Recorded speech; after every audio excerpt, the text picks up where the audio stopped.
शुरू होने जा रहा है देश का सबसे बड़ा मुकदमा, आपकी अदालत, रजत शर्मा के साथ। नमस्कार, आपकी अदालत में आपका स्वागत है। आपकी अदालत में आज पेश करेंगे ऐसी शख्सियत को जो पाकिस्तानी है, लेकिन पाकिस्तान के लोग उनसे सबसे ज्यादा नाराज रहते हैं। एक ऐसी शख्सियत जो मुसलमान है, लेकिन मुस्लिम धर्मगुरु उनकी जान के पीछे पड़े रहते हैं।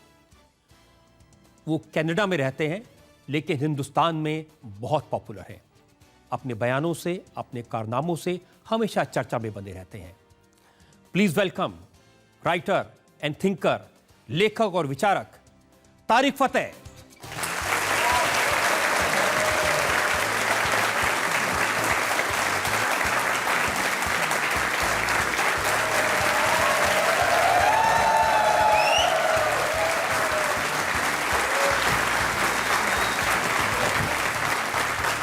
आपकी अदालत में आज के इस खास शो के लिए हमारे आज के जज भी खास हैं।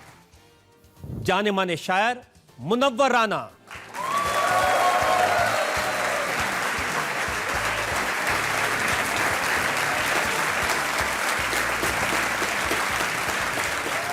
और आपकी अदालत में आज का मुकदमा शुरू करें, इल्जामात और सवालात का सिलसिला शुरू करें, इससे पहले आज के जज मुनव्वर राना की इजाजत चाहेंगे आज की कार्रवाई शुरू करने के लिए।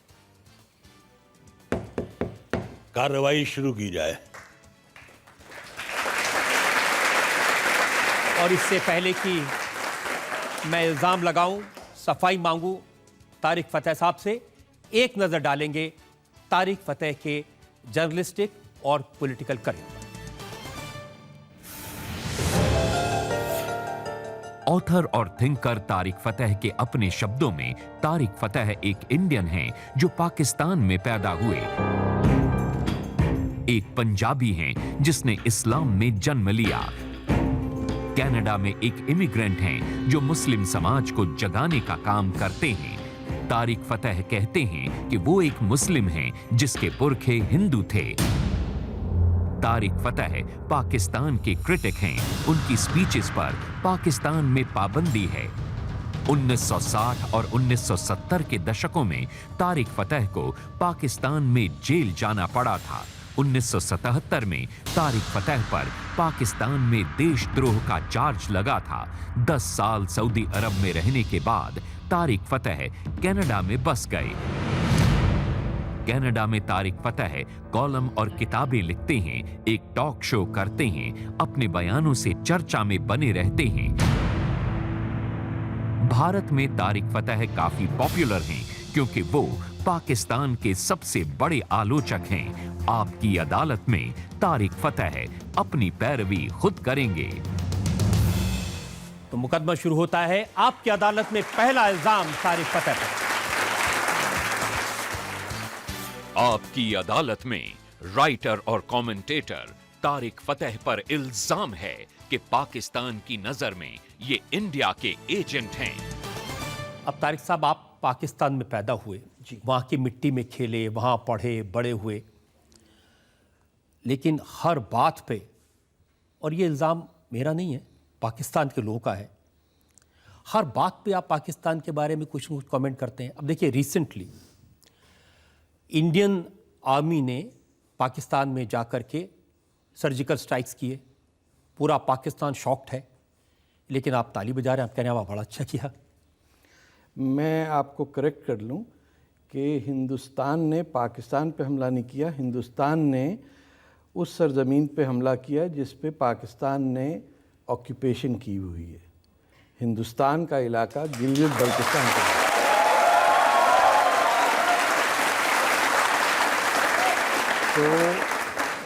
तो जब हिंदुस्तान की फ़ौज उस इलाके में जाती है जो वो अपनी शराफत में अब से 70 साल तक चुप करके बैठे हुए हैं, कि कारगिल में जब वो उस लाइन को पार करके पाकिस्तान का सत्यानाश कर सकते थे, उस वक्त भी हिंदुस्तान की जो तहज़ीब है उसने हिंदुस्तान की फ़ौज को एक प्रोफेशनल आर्मी के तहत कहा कि सबक सिखा दिया गया, अब रुक जाओ, अब लेकिन ये सुधर नहीं सकते पाकिस्तानी, वो इसलिए कि पाकिस्तान है ही हिंदुस्तान। दरियाए सिंध पाकिस्तान में बहता है, गंगा में नहीं बहता।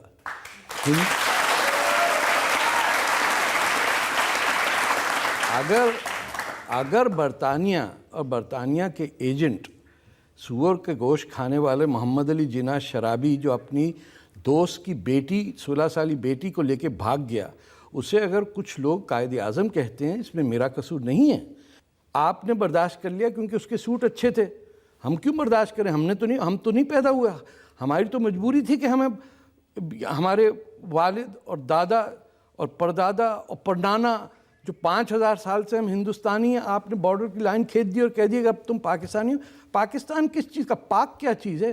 अफ़गानिस्तान होता है अफ़गान के मुल्कों का, कज़ाकिस्तान है कज़ाक के मुल्कों का, बांग्लादेश है बंगालियों का। पाकिस्तान क्या है? नापाक लोगों की जगह है। मैं कहता हूँ आपको, देखिए, इसीलिए आपकी बातों से पाकिस्तान के लोग खफा होते हैं। अब नवाज शरीफ साहब कह रहे हैं कि हिंदुस्तान ने कोई सर्जिकल स्ट्राइक की नहीं। देखें, जो मुल्क झूठ पे बना और नफ़रतों पे उसकी बुनियाद रखी, और वो नफ़रत ये थी कि सबसे पहले हिंदुस्तान का जो इस्लाम था, जिसे मैं वैदिक इस्लाम कहता हूँ, जिसमें अमन और शांति और हिंदू के साथ भाईबंदी का था, उसको तोड़ने वाले अवध के वो नवाब और यूपी और बिहार के वो नवाब जिनकी डंडी उड़ने वाली थी जमहूरियत के चक्कर में, उनको पाकिस्तान बनाना था तो नेपाल के कई सरहदों पे बना लेते। ये जो आपने जाके बनाया, जहाँ कांग्रेस की हुकूमत थी बादशाह खान की, जहाँ पंजाब में मुस्लिम लीग हारी, जहाँ सिंध के अंदर चीफ मिनिस्टर को जहर दे के मार दिया अल्लाह बख्श उमरों को, जो बलूचिस्तान आज़ाद मुल्क था उस पर पाकिस्तान फ़ौज ने कब्जा कर लिया। तो पाकिस्तान तो इज़ एन एक्रोनिम। पाकिस्तान मुल्क तो नहीं है, पाकिस्तान तो एक जहनीत है। वरना मुझे बताइए, तारीख में कौन लोग कहलाते हैं पाक? या तो हम सब पाक हैं या सब नापाक हैं। पाकिस्तान मुल्क नहीं है सर। पाकिस्तान आपके साथ एक लतीफ़ा हुआ है। पाकिस्तान से दरियाए सिंध आपसे छिना है, और सिंध के बगैर हिंद हो कैसे सकता है सर?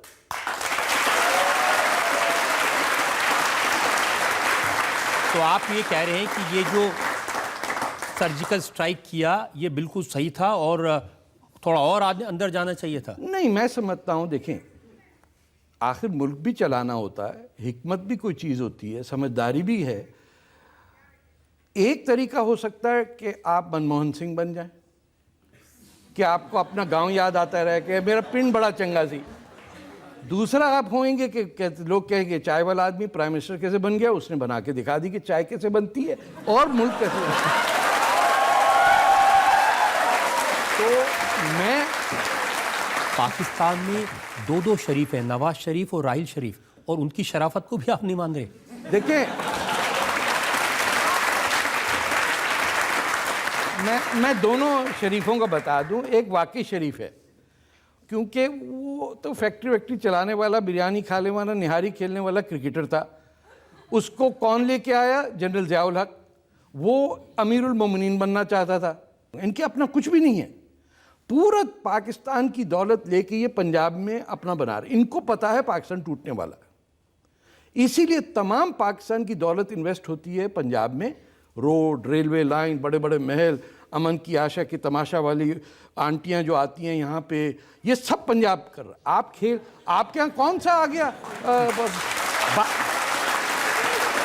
कभी आपने बादशाह खान की बेटी को बुलाया यहाँ? बादशाह खान की डॉटर इन लॉ को बुलाया आपने कभी यहाँ? आप किसको बुलाते हैं? वही लोग जो लूट रहे हैं हिंदुस्तान को, जो हिंदुओं से नफरत करते हैं, वो अच्छे से कपड़े पहन के आके थोड़ी सी उर्दू बोलते हैं। आप लोग कहते हैं कमाल है, ये तो उर्दू बोल रही, तो बहुत बड़ा इंटेलेक्चुअल होगा। आप कह रहे थे कि इन दो में से एक शरीफ है तो दूसरा बदमाश है।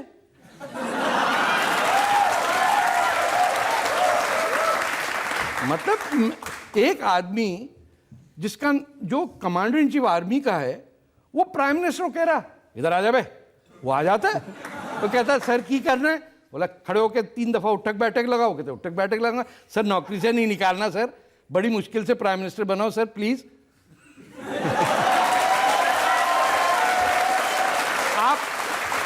एक मुल्क का डिफेंस मिनिस्टर है, वो खटखटाता है और जनरल बदमाश का सेक्रेटरी उससे कहता टाइम नहीं है भाई। ने कहा यार 2-4 रुपए ले ले। ना चपड़ासी of the commander in chief defence minister को निकालता है। वो बाहर निकल के क्या कहता है, बम मार देंगे इंडिया पे, न्यूक्लियर। उसको क्या पता न्यूक्लियर बम होता क्या है। नहीं, और मैं आपको बताऊं वो ख्वाजा आसिफ साहब ने जो कहा, देखिए 3 दिन पर उन्होंने कहा कि हमारे पास में टैक्टिकल वेपन्स हैं, हमने ये शो पीस के लिए नहीं रखे। हाँ, और जैसा मौका आएगा हम अगर जंग स्टार्ट की तो हिंदुस्तान के ऊपर न्यूक्लियर बम फेंक देंगे, नेस्तनाबूद कर देंगे। सर ये इतना जाहिल आदमी है, मैं बताऊं। देखिए टैक्टिकल न्यूक्लियर वेपन का एक तो लोग मतलब नहीं समझ रहे। टैक्टिकल न्यूक्लियर वेपन मींस कि वो न्यूक्लियर वेपन जो 20 किलोमीटर दूर मारा जा सके। ना, आई am not joking. That is why tactical nuclear weapons, no country on earth has tactical nuclear weapons except these rascals. क्यों?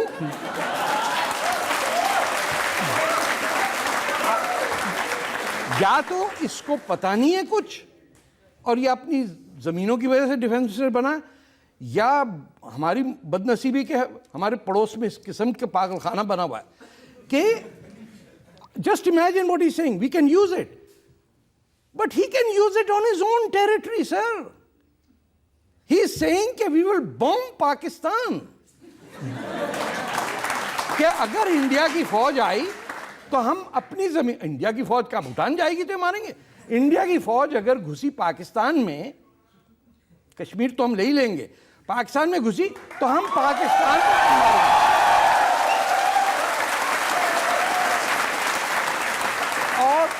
और ये सबूत है कि it is a death cult that has been indoctrinated into the Pakistani Punjabis mind. लेकिन अब उन्होंने अपनी बात बदली है, उनको याद नहीं आया होगा उन्होंने कल। लेकिन झूठ बोलने का मैंने आपसे, अब वो कह रहे हैं कि अगली बार अगर हमला किया तो मारेंगे। वो तो आपके यहाँ लखनऊ में कहते थे इब्की मार। वो पिटता था, पठान मार के चला जाता था। कहता इब्की मार क्या। अब मैं आपको एक बात बताऊं, देखिए इनका प्रॉब्लम ये है, जैसे मैंने आपसे कि सच बोलने में याद नहीं रखना पड़ता तो टेंशन नहीं रहती, झूठ बोलने में ये याद नहीं रहता कि किससे क्या झूठ बोला था।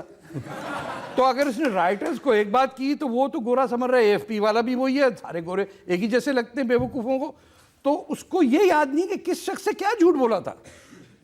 तो उससे स्ट्रेस भी हो रहा है, डायबिटीज़ भी हो रही है, हाइपरटेंशन भी हो रही है, बीवी भी तंग आई हुई है, शक्ल भी खराब है।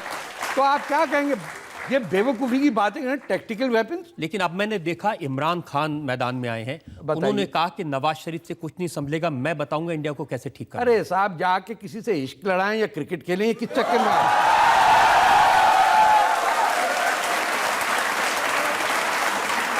हमारे यहाँ पंजाबी में कहावत है, जंग खेड़नी होंदी जनानियां दी। It's a very feminist and misogynist comment, but it applies to this stupid man whose entire life has been to impress upon especially Indian women, क्योंकि वो सब इम्मी आंटी हो जाती, इमरान खान आया, हाउ माय। मतलब आप बताइए, एक आदमी 62 साल की उम्र में दूल्हा बना और घोड़े पे चल के आया और फिर तलाक हो गई, लड़की ने फेंक दिया उठा के उसे बाहर, वो फिर बैठा हुआ। भाई आपको अगर 60 साल की उम्र में जब सठिया जाना, ऐसे कहते ना, ऐसे तो नहीं कहते कि बंदा सठिया गया, 60 साल का हुआ सठिया जाता था। आजकल दवाइयाँ अच्छी तो हमारे जैसे लोग जिंदा हैं। तो वो 62 साल की उम्र में बारात लेके जा रहा है। अरे हमारे यहाँ तो पुराने राजा नवाब के 18 साल के बच्चे जाते थे, बल्कि 6-6, 7-7 साल के भी जाते थे कि बड़े होके इनकी शादी होगी। इसको शर्म नहीं है, हया नहीं है, सियासत में आ गया। बेईमान लोग हैं ये। वो पंजाबी हैं जो पश्तो बनना चाहते हैं, जैसे आपका मुशर्रफ दिल्ली वाला है, वो पंजाबी बनना चाहता है। ये वो पंजाबी जो कहते हैं हम अपग्रेड करना चाह रहे हैं, हम पश्तों पठानों की तरह बोलेंगे। This is all nonsense. इनका आइडेंटिटी क्राइसिस है। आप देखिएगा, कोई दिल्ली वाला पंजाबी एक्सेंट में कभी किसी ने बात की है? कोई दिल्ली से है यहाँ? सारी तो कोई आप पे पंजाबी एक्सेंट से बोलेगा? कोई भी नहीं। ये मुशर्रफ कहां से आ गया पुरानी दिल्ली से, पाकिस्तान में अंग्रेजी बोलता है पंजाबी एक्सेंट में? सब के सब झूठे हैं। अगर इनमें अभी मुशर्रफ साहब ने ये सर्जिकल स्ट्राइक्स हुई, उसके बाद मुशर्रफ साहब का तो ये कहना है कि अगर मैं होता तो मैं ठीक कर देता। अरे तुम होते मुशर्रफ तो ज्यादा से ज्यादा अकबर बुगटी का खून करते। ये मुंह और मसूर की दाल, 80 साल के आदमी को गार में पॉइजन गैस से मार दिया तुमने, पाकिस्तान के नाम पे, इस्लाम के नाम पे। कमर टेढ़ी हो गई, झुक गई, जाके अभी वीडियो चल रहा है आजकल, बेढंगा सा नाच कर रहा है अपनी बीवी के साथ। ना नाचना आता ना खाना आता। आपने कहां से कचरा भेज दिया पाकिस्तान? इसी को यहीं दिल्ली रखते, कहीं हलवाई की दुकान होती पुरानी दिल्ली में, हमारे यहाँ प्रेसिडेंट बनवा के भेज दिया आपने। लेकिन अगर इसी तरह के लोग रहेंगे तभी तो फिर हाफिज सईद जैसे लोग खुलेआम तकरीर करते हैं और पाकिस्तान की सरजमी पे बैठ के हिंदुस्तान को धमकियां देते हैं। Hafiz Saeed is the prime minister of Pakistan sir. Hafiz Sayeed Salahuddin is the defence minister of Pakistan. ये किस चक्कर में आप लोग को समझ में नहीं आ रही हिंदुस्तानियों को? आप लोग तो एक तो पता नहीं डीप फिलॉसफी में चले जा रहे हैं। हमको आंखों के सामने नजर आ रहा है कि वो लोग जो 30 लाख बंगालियों को 10 महीने में मुसलमानों को मार सकते हैं, वो अपने माँ बाप को बेच सकते हैं। और मैं आप बताऊं आपको, अभी तो मेरे बंगाली मुसलमान बहन भाइयों की आहें पहुंची नहीं है खुदा तक। जब पहुंचेंगी और वो करेगा तब हशर होगा, देखिएगा। जिसने जिन बच्चियों को रेप किया इस्लाम के नाम पे, उनका हशर एक ही जनरेशन में खत्म हो जाता है। अभी देखिए आगे क्या क्या होता है। बलोच बच्चों को मार के जहाज से फेंकते हैं जमीन पे, उनकी बच्चियों को रेप कर रहे हैं आप, बस ये कह के कि ये काफिर है। हम तो, हमारी तो तहजीब होती कि बहुत ही खूबसूरत लड़की हो तो कहते थे काफिर हसीना। हाँ, क्या काफिर वो बनाई है निहारी हैं? अब वो काफिर वर्ड को उन्होंने इतना नेगेटिव किया कि बच्चों को मार रहे हैं कि काफिर नहीं है। एक मुसलमान दूसरे को मार रहा है। सीरिया में कोई हिंदू मार रहे हैं मुसलमानों को? कौन मार रहा है किसी? ये बात सही है कि लोग कहते हैं कि मरने वाला भी मुसलमान, मारने वाला भी मुसलमान। और आज से नहीं, इनके यहाँ खून चढ़ा हुआ इनको कि किसी तरह पाकिस्तान बनाया था जहां हम बैठेंगे, रेस्ट करेंगे, जब अंग्रेज चला जाएगा फिर हमला करके हम मुगल डायनेस्टी तो हमारी है, हम फिर आ जाएंगे नवाब। लेकिन ये अपनी फौज के नाम पर इतनी बड़ी बड़ी बातें करते हैं कि हम नेस्तनाबूद कर देंगे, हमारी फौज बड़ी ताकतवर है। कहाँ से सर? वो फालूदा इनके मिसाइल में कुछ भी नहीं है। बेकार की बात है। ये वो लोग हैं फौजी। आप दुनिया बता, अब अगर मैं कहूं कि इंडिया की फौज कॉर्नफ्लेक्स बनाने लग जाए तो आपको हंसी आएगी। ये वॉशिंग मशीन बनाते हैं, ये कॉर्नफ्लेक्स बनाते हैं, इनका फौजी बैंक लिमिटेड है, फौजी इनकी ट्रक चलते हैं। हर जनरल जो है जो बेईमानी नहीं करता, he retires as a multi millionaire in US dollars. ईमानदार जनरल, क्योंकि स्ट्रक्चरली ऐसा है कि आप लेफ्टिनेंट से कप्तान हुए 2 बीघा जमीन, कप्तान से मेजर हुए 3 कर्नल दे दो। वो साला जब तक कर्नल पहुंचता है उसके पास 200 एकड़ जमीन आ जाती है। ये लॉज में लिखा हुआ है। एक सारी जो आर्मी के जनरल्स हैं इनके पास में बहुत जमीनें, बहुत sir, hundreds of millions of dollars in Swiss bank accounts. Just General Kayani, the last head of the ISI. You think ये आपका जनरल बदमाश शरीफ जो है ये क्यों कर रहा है? इसकी अपॉइंटमेंट एंड होने वाली है। हाँ, सो जंग चल रही, जंग के बीच में कौन करता है अपॉइंटमेंट, रिटायरमेंट? मैंने कहा मैं तो तैयार हूं, लेकिन जंग चल रही हिंदुस्तान से, तो आप रिन्यू कर दीजिए। वो बेवकूफ रिन्यू नहीं करेगा, उसकी तो वैसे हवा खारिज हो जाती है। अरे बाप रे बाप, जनरल आ गया, माई बाप माफ कर दो। He'll renew that. This is being done by them to get that man a renewal. ये लोग कहते हैं उसका भाई मर गया था 65 में तो बदला ले।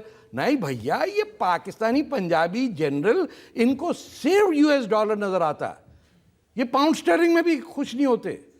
सऊदी रियाल भी जो इनको मिलता है ना खैरात ज़कात में, भिखारियों की तरह, वो कन्वर्ट करा के वहाँ भेजते हैं अमेरिका शरीफ। मैंने तो ये सुना कि थोड़ा डर है नवाज शरीफ साहब को कि कहीं राइल शरीफ कू ना कर दें जाते जाते। कू कर दिया सर, मैं आपसे कह रहा हूँ सर देखिए, to be very serious, Kerry Lugar bill pass हुआ, which was enacted into law, senator Lugar and जो अब सेक्रेटरी ऑफ स्टेट है. The US Congress determined, it's a law, the moment Pakistan's military takes over the affairs of government in Pakistan, automatically, not with a discussion, all US transfers of fund to Pakistan will come to an end. यानी हुक्का पानी बंद. That is carry Lugar bill. उसका bypass, अमेरिकियों को क्या पता किस type के चोरों से डील कर रहे हैं. उन्होंने कहा सर कू करेंगे ही नहीं, बताएंगे नहीं किसी को कू हुआ. वो तो ज़ियाउल हक ने कहा था ना 4 जुलाई को, वो अमेरिकन एम्बेसी में शराब पी रहा था जुल्फ़िकार अली भुट्टो, ये भागे जा रहे थे और जाके कू कर दिया इन्होंने. अब कू होगा किसी को पता ही नहीं. आपको किसी ने टेलीग्राम दी कि कू नहीं हुआ? अगर कू नहीं हुआ तब बताइए. कू इज द डिफॉल्ट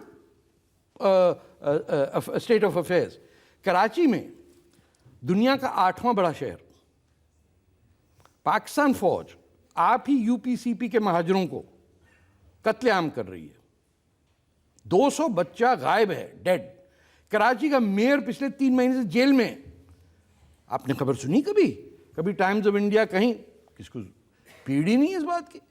वो कहते हैं अनाउंस नहीं हुआ. अरे अनाउंस नहीं हुआ. कराची का मेयर ऐसे है, केजरीवाल साहब को जेल में बंद किया और किसी को पता ना हो. ये मुमकिन है? नहीं.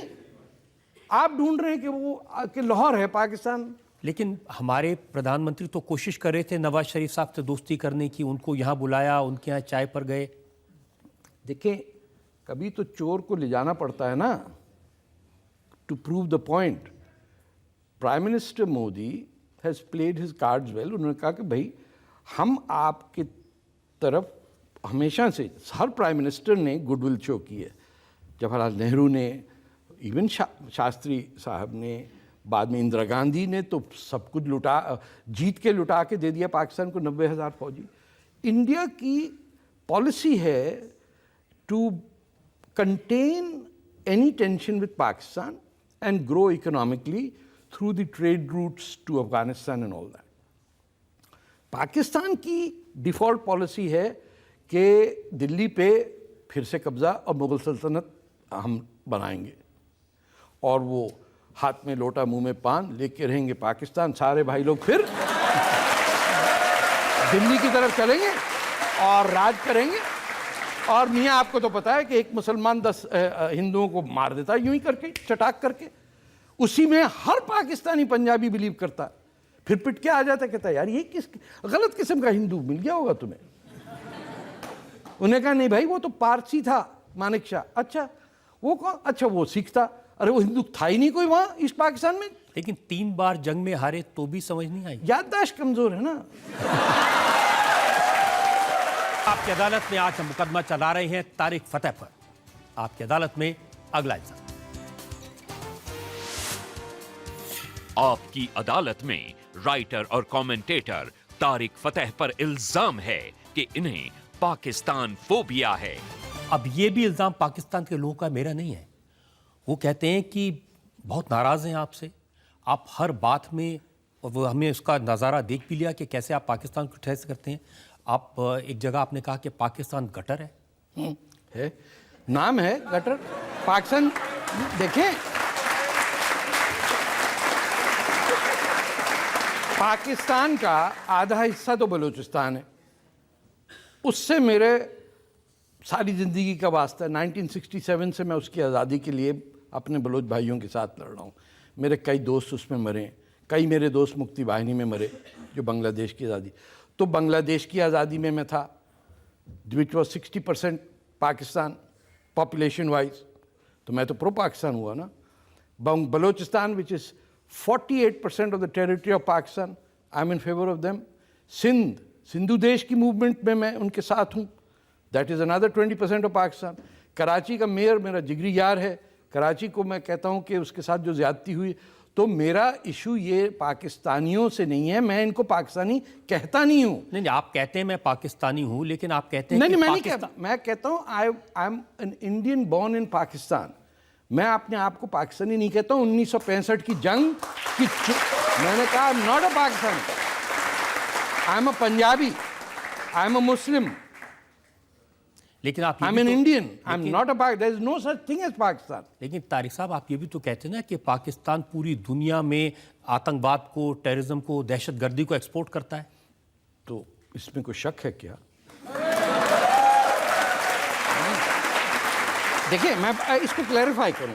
देखिए, एक इंस्टीट्यूशन तो है ना Pakistan, it's not a country. What I mean is कि Pakistan is the component of the military officers, the Punjabi landlords, idiots like the defence minister, और वो जनरल जो है, इनका ट्विटर का जनरल है, जनरल बाजवा, और बेतहाशा इस किस्म के अहमक लोग आपको मिलेंगे जो पाकिस्तान टीवी पे गलत किस्म की आप उर्दू, कहते हैं 2 तरह के जनरल होते हैं वहाँ।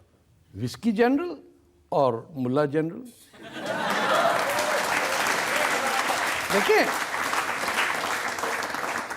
वो कैसा जनरल है जो विस्की नहीं पीता हो और थोड़ी सी खाने के बाद ब्रांडी? ये कैसा मुसलमान है जो शराब नहीं पीता? अब मिर्जा गालिब को आप कहेंगे कि वो शराब पीते थे? अरे भैया, मोहम्मद अली जिन्ना सुअर खाता था, शराब पीता था, उसको तो कायदे आज़म बना दिया आपने। हम कहते हैं हमको बियर पीनी, तो कहते हैं काफिर। तो आप डिनाई करें। लेकिन अगर पाकिस्तान के लीडरान की बात सुने तो नवाज शरीफ साहब या राहिल शरीफ, ये सब लोग कहते हैं कि हम खुद टेररिज्म के विक्टिम हैं। अरे छोड़िए साहब, ये इनको देखिए, ये छोटे छुट भैया टाइप के गुंडे नहीं होते हैं जो गुंडों के गुंडे होते हैं। वो बड़ा दादा कहता है अरे ये हमारा एरिया, हाँ, वो फिर छोटे से कहता है पप्पू ये गली तुम्हारी है, फिर वो पप्पू यूं घूमता, अरे हमारा दोस्त है, मारे। ये यूजलेस पीपल सर। इन्होंने जिंदगी में किताब नहीं पढ़ी। प्राइम मिनिस्टर नवाज शरीफ के घर में गार्डियन का कॉरेस्पॉन्डेंट जाता है, महल है जनाब, शेर मरा हुआ, चीता, हाथी, दांत निकले हुए, सर। उसने कहा आपके पैलेस में साहब रिसाला है कोई? अखबार एक नहीं था, किताब तो दूर की बात है। देयर वाज नो बुक और न्यूज़पेपर इन दैट हाउस। इन्होंने कुछ नहीं किया। इन्होंने सबसे बड़ी किताब जो पढ़ी है ना, वो होगी how to make friends, Dale Carnegie की, वो भी 1962 का एडिशन। अगर इनसे आप ये सवाल पूछें और 2 सेकंड में जवाब ना मिले तो झूठ बोल रहा है। अब उसे कहे which book are you reading nowadays? वो कहता क्यों, इम्तिहान होने वाला कोई? That's the only book they read. Chartered accountant का, फिर वो सर्टिफिकेशन होती है माइक्रोसॉफ्ट की, वो सब पढ़ रहे हैं। इजाद कुछ नहीं कर पा रहे। इजाद हिंदुस्तान में हर चीज़ हो रही। लेकिन जब उनसे पूछते हैं, वो कहते हैं चाहे वो पठानकोट का हमला हो, चाहे वो उरी का हमला हो, हमने किसी को नहीं भेजा, ये हिंदुस्तान ने अपने आप ही हमला हाँ, आसमान से फरिश्ते उतर आए।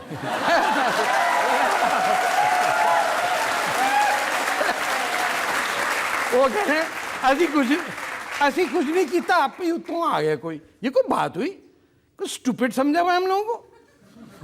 ये मतलब हिंदुस्तान के लिबरल लेफ्ट वाले लोग मानते होंगे हमने इनको आंखों में देखा, आंखों में आग डाल के, ये तो प्राइम मिनिस्टरों को हैंग करने वाली कौम है। एक लियाकत अली खान किसी के बम फाड़ देते हैं, अपने प्रेसिडेंट्स की, अमेरिकन एम्बेसडर समेत जनरल जिया को उड़ाया, वो जुल्फिकार अली भुट्टो को उड़ाया, बेनजीर भुट्टो को उड़ाया। इनका तो एक्स्ट्रा वो करिकुलर एक्टिविटी नहीं होती है ना, फिजिक्स पढ़ लिया, मैथ पढ़ लिया, इंग्लिश पढ़ लिया, आप जाओ फुटबॉल खेलो।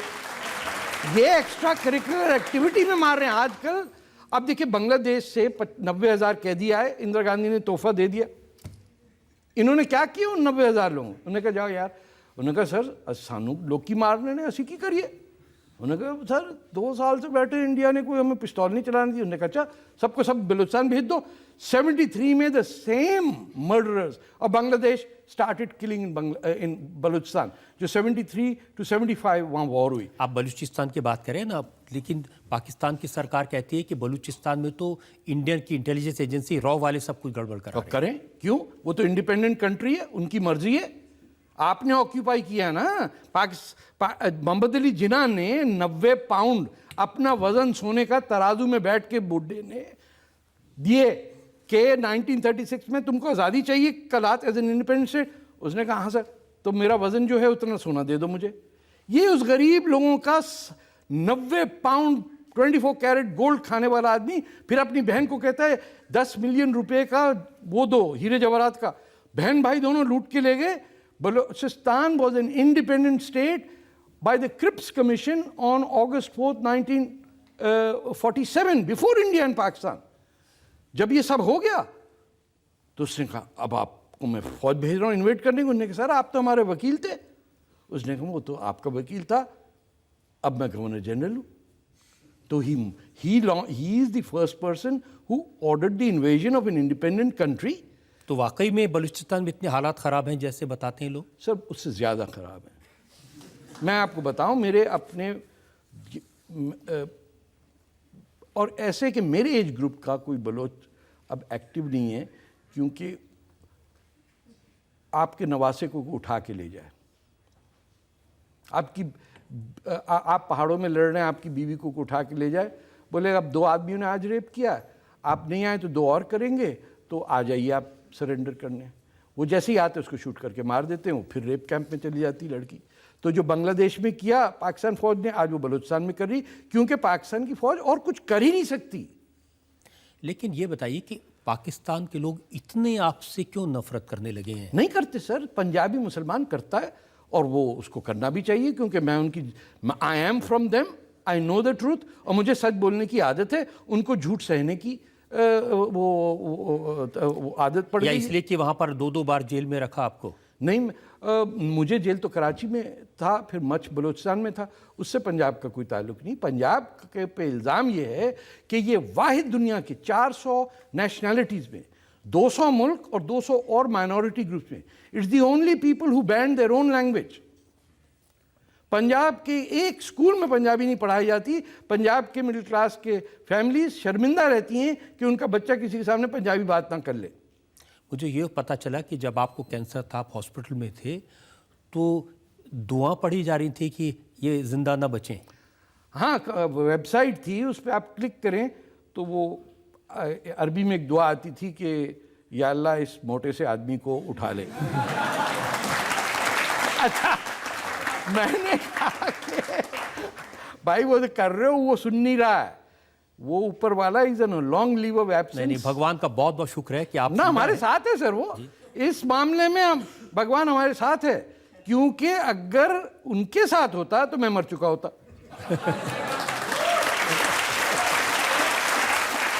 आपकी अदालत में अगला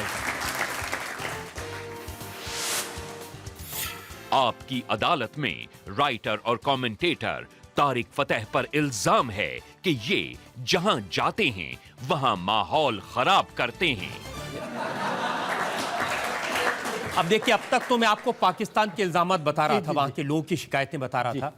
हमारे Ghulam Nabi Azad, leader of the opposition Rajya Sabha में, उन्होंने कहा कि ये आदमी जहां जाता है माहौल खराब कर देता है, ऐसी बातें करता है, लोगों को भड़काता है। क्या कहूं उनसे?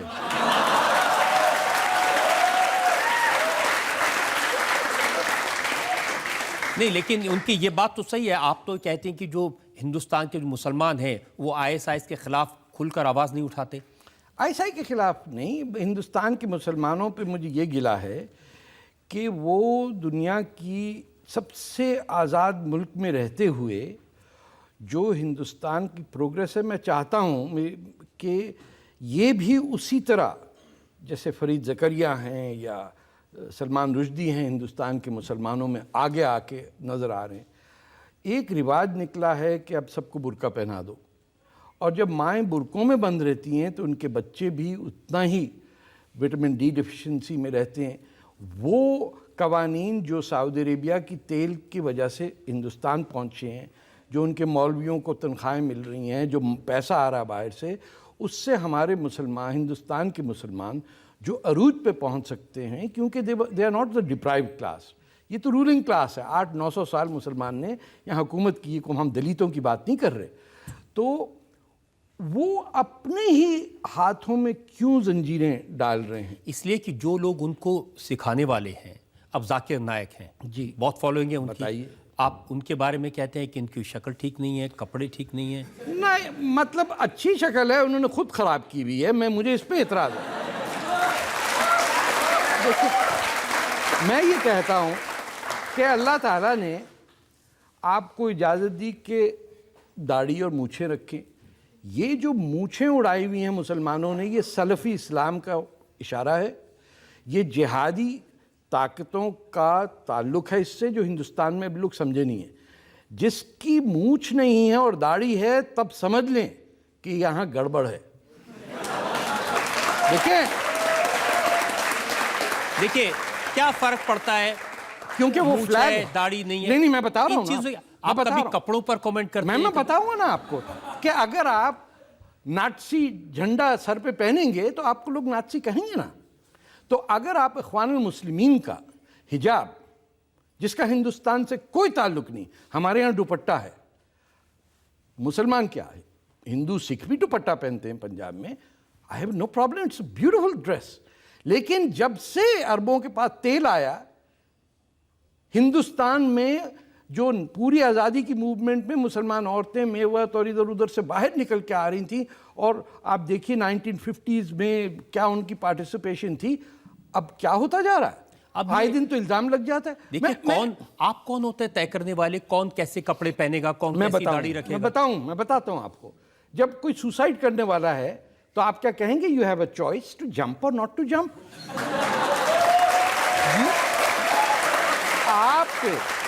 आपका as a citizen it is your duty to prevent suicide. Number 2, आपके मोहल्ले में लड़के को हेरोइन के इंजेक्शन लगाने का होता, तो बोले भाई चॉइस है, हम क्या होते होंगे कि हेरोइन ले ना ले। वो लड़खड़ा था, अच्छा खासा MBBS पास करने वाला बच्चा ड्रग एडिक्ट हो गया। क्यों? मोहल्ले वालों ने कहा इट इज ए चॉइस। खुद कमाल है। आई हैव, ये मेरी कम्युनिटी है, मैं मुसलमान हूं, एक तरफ है अल्लाह का इस्लाम, एक तरफ है मुल्ला का इस्लाम। मेरा इस्लाम अल्लाह का इस्लाम है, ये बदनसीबों का मुल्ला का इस्लाम है। लेकिन कोई टोपी लगाए, कोई पजामा पहने, कोई कमीज पहने, क्या प्रॉब्लम है? हाँ, अगर उस खाकसारों की यूनिफॉर्म थी, आपको याद हो RSS वालों की भी यूनिफॉर्म है, उस पर भी बड़ा एतराज़ लोग करते हैं कि चड्डी वाला और पता नहीं क्या क्या कहते हैं। लाल टोपी वाले भी थे, ये फैशिज्म के सिंबल्स हैं। 1930s में मसलूनी और बाद में नाज़ी पार्टी के पॉलिटिकल पार्टीज की यूनिफॉर्म्स होती थी। जिस लिबास से सऊदी अरेबिया के हिंदू हेटिंग कम्युनिटी का निशाना हो कि गज़वा हिंद करके, गज़वा वियतनाम नहीं, उन्हें कहा कि यौम आखिरत यानी क़यामत उस वक्त आएगी जब पूरे हिंदुस्तान का हर हिंदू मुसलमान होगा, और दूसरी जगह रोम यानी यूरोप में कोई क्रिश्चियन नहीं बचेगा। ये इस्टेब्लिश्ड हमारे मौलवियों की वो लाइन है कि ये होना है। उस डॉक्ट्रिन के मानने वालों का जो लिबास है, मैं नहीं एक्सेप्ट कर सकता। मुझे मौलाना आज़ाद टाइप के कपड़े हज़ार आदमी पहने, मुझे क्या, बादशाह खान नहीं थे। आप कपड़े आपके कहने से पहने? नहीं, मेरे नाम से नहीं पहने। जिसने फैशिस्ट लिबास पहना, as an anti fascist I will expose him. आप नाम पर भी क्या नाम रखें? क्या नाम रखें? सूरज रखें, चांद रखें। आप शम्स क्यों होते हैं? हिंदुस्तानी मुसलमानों के नाम शम्सुद्दीन होते ना, तो फिर सूरज क्यों नहीं रख देते? शम्स और सूरज में फर्क है क्या? एक अरबी नाम और एक हिंदुस्तानी। उसने कहा हिंदुस्तानी नाम नहीं रखेंगे हम। मैं तो बच गया, मेरा नाम तारिक पता चला बाद में संस्कृत से, वरना मुझ पे भी इल्जाम लगता था। मेरे माँ बाप ने क्यों रखा तारिक बिन ज़ियाद? स्पेन की ऐसी तैसी। तो आपने अपने बच्चों के क्या नाम रखे? नताशा है और नाजिया है, कहीं अरबी से टच भी नहीं। हम हिंदुस्तानी हैं साहब, हम पे ये कभी इल्जाम न लगाएं कि किसी अरब के जूते चाटने के लिए हम बैठे हैं। हमने देखें, अरब कह सकता है कि जहालत का दौर था। हमारे यहाँ तो गुप्ता डायनेस्टी 6th सेंचुरी में खत्म हो चुकी थी सिविलाइजेशन, दूसरे आगे चढ़ गए थे। अशोका को यौम जहालत का जमाना कहेंगे अशोका को? ये कौन बेवकूफ है? चंद्रगुप्ता मौर्य को कह रहे कि यौम जहालत थी, और फिर आगे वो कुतुबुद्दीन ऐबक और जनाब बाबर घोड़े पे चढ़ के हमें सिविलाइज करने। कौन होते हैं ये? किसने इजाजत दी इनको यहाँ आने की? कौन है महमूद गजनवी? क्यों नहीं खड़े होके हिंदुस्तान के मुसलमान कहते निकलो यहाँ से? वो कहते गजनी है, महमूद गजनी मेरा हीरो। कहाँ से हीरो है? आपके घर में मैं चोरी कर लेता हूँ, आप कहे अरे तारिक पता आए थे लूट के ले गए सब, माशाल्लाह, अला बढ़ गए, क्या बात है। लेकिन नाम बदलने का बहुत, आपको तो सड़कों के नाम औरंगजेब रोड मैंने सुना, आपने कहा कि हाँ, नाम मैंने बदल- बदलवाया।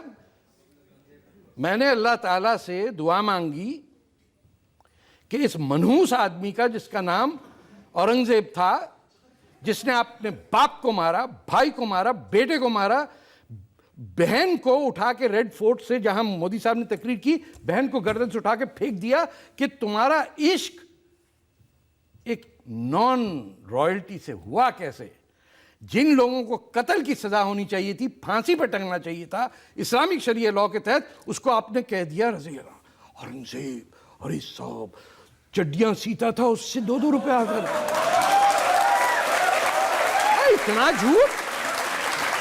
हमने तो कहा कि हिंदुस्तान के मुसलमान के पास 2 ऑप्शन है, औरंगजेब का इस्लाम या दारा शिकोह का इस्लाम। किसने आके पट्टी पढ़ाई कि दारा शिकोह जैसा शरीफ आदमी, सूफी आदमी, जिसने उपनिषद और कैसे कैसे हिंदुइज्म के वर्क्स को पर्शियन में, फिर वहां से फ्रेंच में ट्रांसलेट किया, उसकी गर्दन उड़ा दी एक आदमी ने। कातिल की सजा क्या होती है सर आपके मुल्क में? वो ठीक है, 70,000 नमाज जनाजा में भी आते हैं टेररिस्ट के लिए, वो और बात है, लेकिन सजाए मौत होती है ना। तो फिर कैसे बच गया औरंगजेब सजाए मौत के बगैर? कैसे रख दी सड़क उसकी? और कौन थे जो कह रहे थे कि औरंगजेब का नाम ना हटाओ? मेरे साहब के सामने बात तो करें। सत्यानाश हिंदुस्तान का किया इस शख्स ने। अपनी तमाम ब्रिटिश ईस्ट इंडिया कंपनी को बॉम्बे में घेरे में रख दिया था, मकरान की नेवी ने, हमारे बलोचों ने। इसने आके उनको रिलीफ किया, और उसके बाद 1710 में तो खैर ये मर गया, या 1708 में मरा। उससे पहले east India company got a second lease of life. चलिए, अब तो खुश हैं कि उसका नाम बदल के ठीक है, अब्दुल कलाम साहब के अब्दुल नाम कलाम भी ठीक है, वो भी हमारे टाइप के मुसलमान हैं, जिसमें कहता हूं माई काइंड ऑफ मुस्लिम।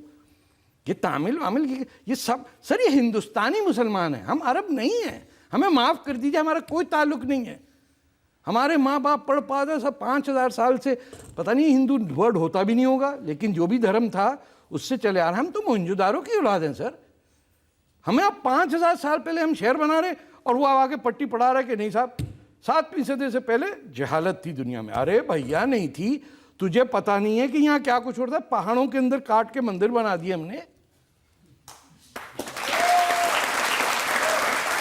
नहीं तो अब आप क्या चाहते हैं कि आपको भारत का सिटीजन बना दिया जाए?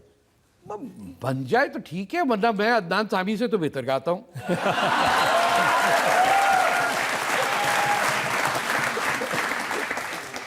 पब्लिक में जो लोग सवाल पूछना चाहते हैं, हाँ, एक एक करके। मोस्टली मोमडन्स बॉयज हैं, वो लव जिहाद को बढ़ावा देके हिंदू गर्ल्स को फंसाते हैं, तो उसके बारे में आप क्या कहना चाहेंगे? सर ये बेवकूफ, मेरी बात सुने, ये बेकार की बात है सर, ये बिल्कुल गलत बात आप कर रहे हैं। मैं आपको बता रहा हूं, हर शख्स की ये राइट है कि उसे किसी और से इश्क करने से रोका ना जाए। जब तक हिंदुस्तान इस चक्कर में रहेगा कि मेरी बेटिया को कौन उठा के ले गया, जब तक आप you will stay in that well. Love जिहाद आपको चाहिए, क्या हो रहा है? तो it is happening the other way around. जहां पाकिस्तान से आए हुए लोग आपके प्रॉमिसिंग पॉलिटिशियंस को दबा करके चली गई, आपको पता है what I am talking about. You as an Indian should never object to a boy and a girl following in love, ये याद रखिए।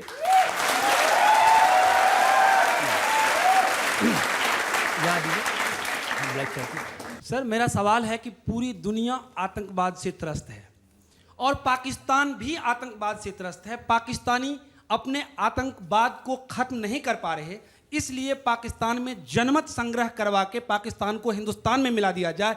मोदी जी और भारत के लोग पाकिस्तान से आतंकवाद खत्म कर देंगे। आपका क्या विचार है? टेररिज्म पाकिस्तान में नहीं खत्म हो सकती, क्योंकि Pakistan is a terrorist state. आप अगर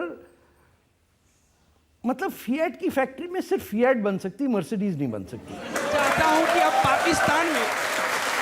पाकिस्तान में जनमत संग्रह करा के उसे हिंदुस्तान बना दिया जाए। नहीं, क्या क्यों कहना? क्यों होगा भाई? भूटान को नहीं आप हिंदुस्तान में ला रहे, नेपाल को नहीं ला रहे, तो इनको आज़ाद मुल्क होंगे, सिंध होगा, सिंधु देश होगा, आपका पड़ोसी होगा, आप वहाँ बगैर वीज़े के जाएंगे, जैसे यूरोपियन यूनियन में घूमते हैं। अब नानी का मंदिर जो है बलूचिस्तान में, जहाँ हिंदू सिविलाइजेशन कई हिंदुस्तान के इलाकों से पुरानी है, लोग जाएंगे आएंगे। बादशाह खान के मुल्क में आप जाएंगे, पंजाब लाहौर में जाएंगे, आप जाके देखेंगे रंजीत सिंह का महल कहाँ था। ये जो खालिस्तान बोलने वाले लोग हैं, इनको चाहिए ये डिमांड करें कि लाहौर हो कैपिटल खालिस्तान का, तो मैं भी फिर खालिस्तानी हो जाऊंगा। धन्यवाद। आप जिस तरह की बातें कर रहे हैं ना, ऐसा लगता है कि आप तो जैसे आरएसएस के, किसी हिंदू फंडामेंटलिस्ट ऑर्गेनाइजेशन के, किसी हिंदू कट्टरपंथी ऑर्गेनाइजेशन के रिप्रेजेंटेटिव हैं।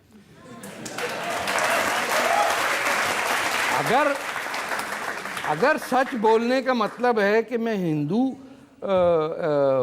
वो नेशनलिस्ट हूं, तो आई प्लीड गिल्टी। मैं तो सिर्फ सच की बात कर रहा हूं। बस सब कुछ आपने कह दिया, भारत माता की जय कहना रह गया। भारत माता की जय।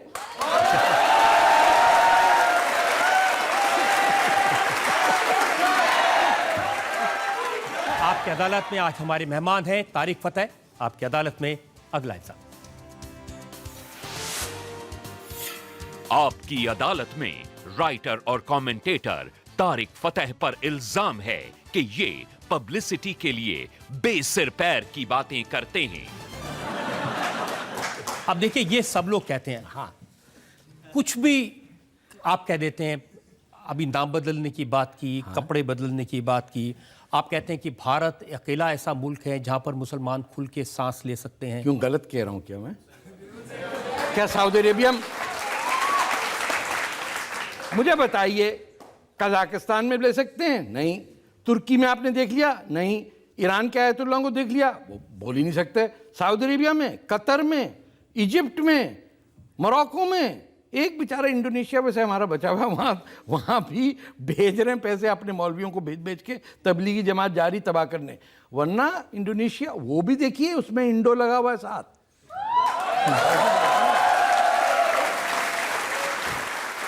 बताते हैं कि लाहौर हिंदू सिटी है। हाँ, ये आपको नहीं पता था?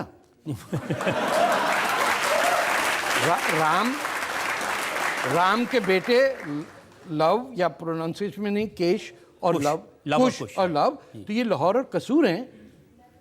ऐसा ही है कि मक्का में मुसलमान ना हो, ये मुमकिन हो सकता है कि लाहौर में हिंदू कोई नहीं है? अभी मरा जाए तो उसके there is no incinerator या crematory to burn him।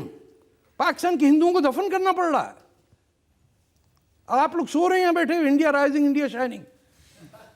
देखिए मोहल्ले में क्या हो रहा है, लोगों के साथ ज्यादती। हिंदू मुसलमान का सवाल नहीं है। पाकिस्तान के ईसाई शहरों के ऊपर हमले हुए हैं। ईसाई लड़की ने, आसिया बीबी, कब से है जेल में?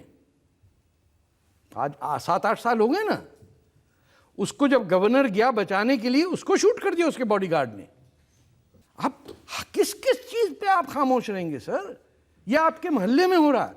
आपके अपने घर के मोहल्ले में हो ना, आप सड़क पे निकल आए। लेकिन ये सब बातें आप जब नरेंद्र मोदी प्रधानमंत्री नहीं बने तो उससे पहले भी कहते थे या अभी कहने लगे? अरे मैं तो यहाँ आया हूँ जब आपके प्राइम मिनिस्टर मनमोहन सिंह थे। मैंने तो नहीं सपोर्ट किया मोदी साहब को इलेक्शन में। मैं तो आपसे कह रहा हूं कि मेरी रुझान जो है that is left of centre. मैं तो शशि थरूर टाइप के पॉलिटिशियंस को, लेकिन अब तो ऐसे लगता है कि जो मोदी करते हैं आप उसको सपोर्ट करते हैं। भाई अगर ठीक काम कर रहा है तो मैं पागल हूं कि ना करूं सपोर्ट? ये क्या बात है? देखिए, मोदी साहब पे जो इल्जामात हैं मुसलमानों के, वो झूठ साबित हो गए। वो अभी भी लगे हुए हैं। ओके, जब उन कानूनी तरीके से भी उन पे कोई इल्ज़ाम नहीं है।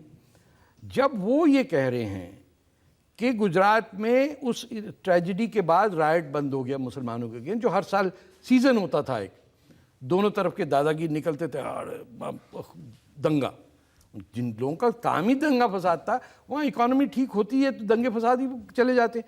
अब he is on the right path. He has taken the correct position on Bangladesh.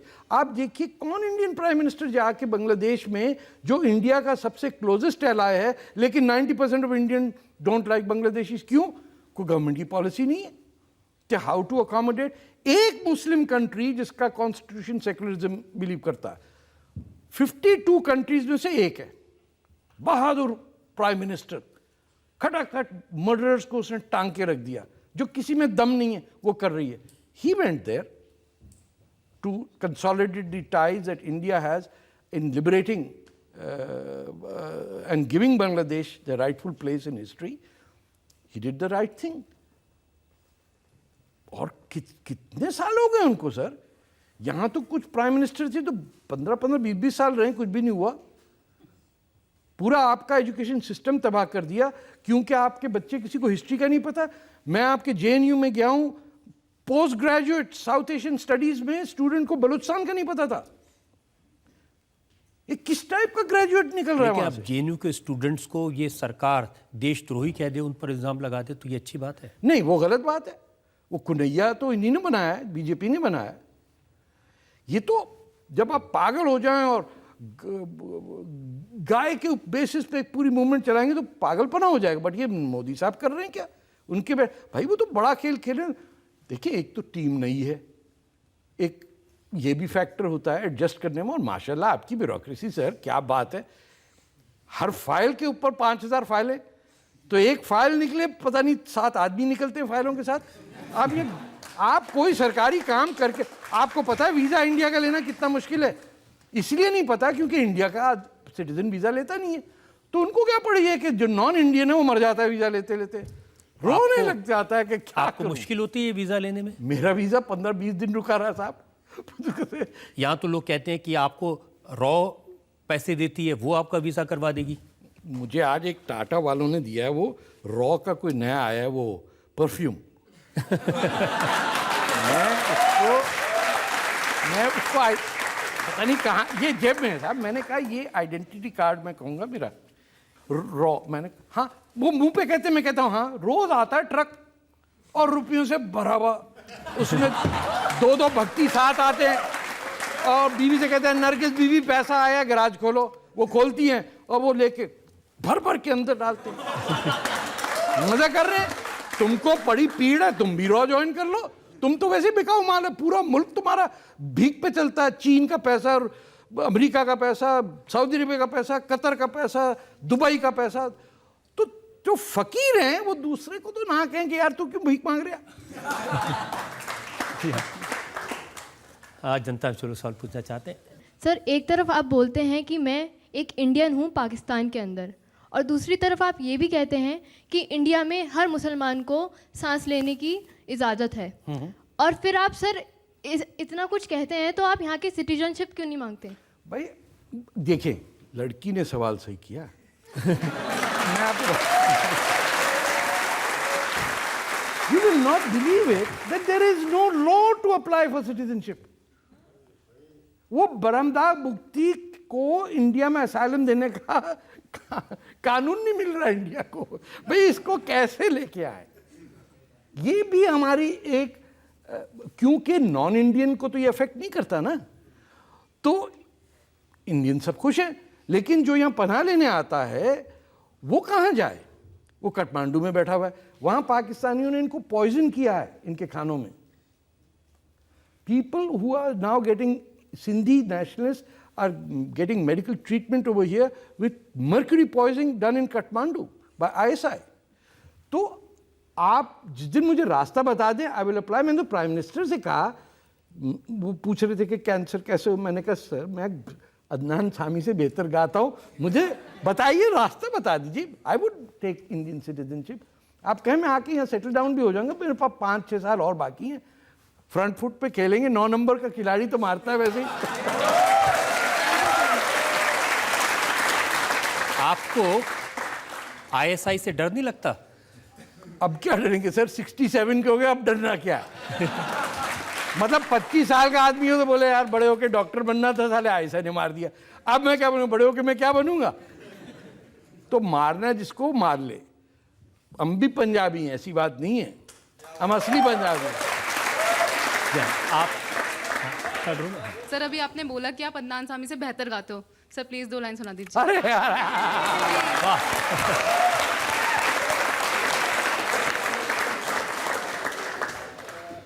सुना दूं? वाकई जरूर जरूर.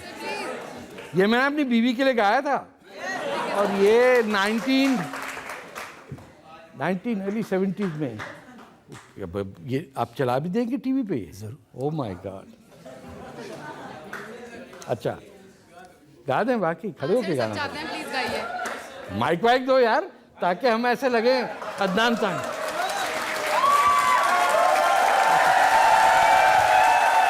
अच्छा, और साथ में गाएंगे आप लोग? हाँ।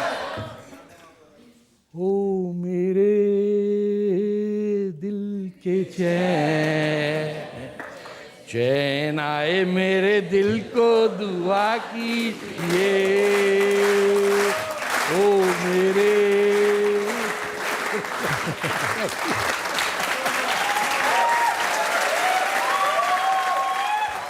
आपकी अदालत में आज हमने मुकदमा चलाया कंट्रोवर्शियल तारिक फतेह पर।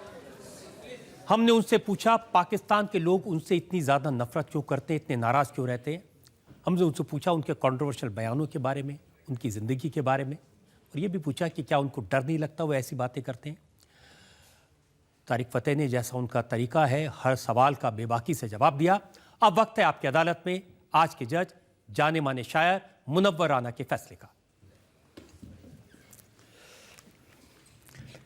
एक बहुत मशहूर शेर है ज़फ़र गोरखपुरी का कि कितनी आसानी से मशहूर किया है ख़ुद को, कितनी आसानी से मशहूर किया है ख़ुद को, मैंने अपने से बड़े शख्स को गाली देकर।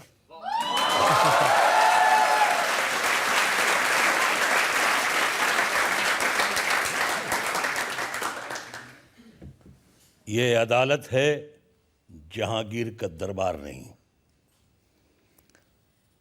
बहुत अच्छी बहस करते हैं, कहानी को खूबसूरत मोड़ देते हैं, किरदारों के साथ इंसाफ भी करते हैं, लेकिन कहानी को इतने कड़वे कलम से लिखते हैं कि कागज़ का मुंह ख़राब हो जाता है।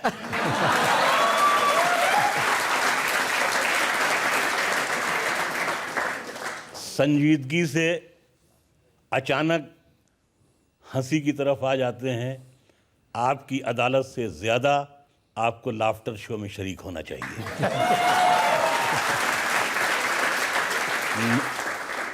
मैं अपने फैसले में सिर्फ ये कहना चाहता हूँ कि आज तक जो भी हुआ उसको भुला देना है।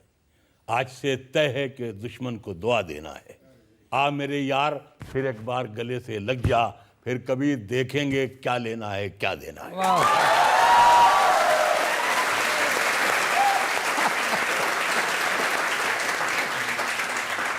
इस उम्मीद के साथ, इस यकीन के साथ कि तारिक फतेह इसी बेबाकी से, इसी खुलेपन से अपनी बात कहते रहेंगे, उनके मन में कभी किसी तरह का डर नहीं होगा, खौफ नहीं होगा, और जब भी ज़रूरत पड़ेगी आपकी अदालत में हम उनको फिर से बुलाएंगे।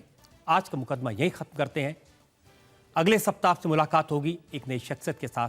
तब तक के लिए नमस्कार।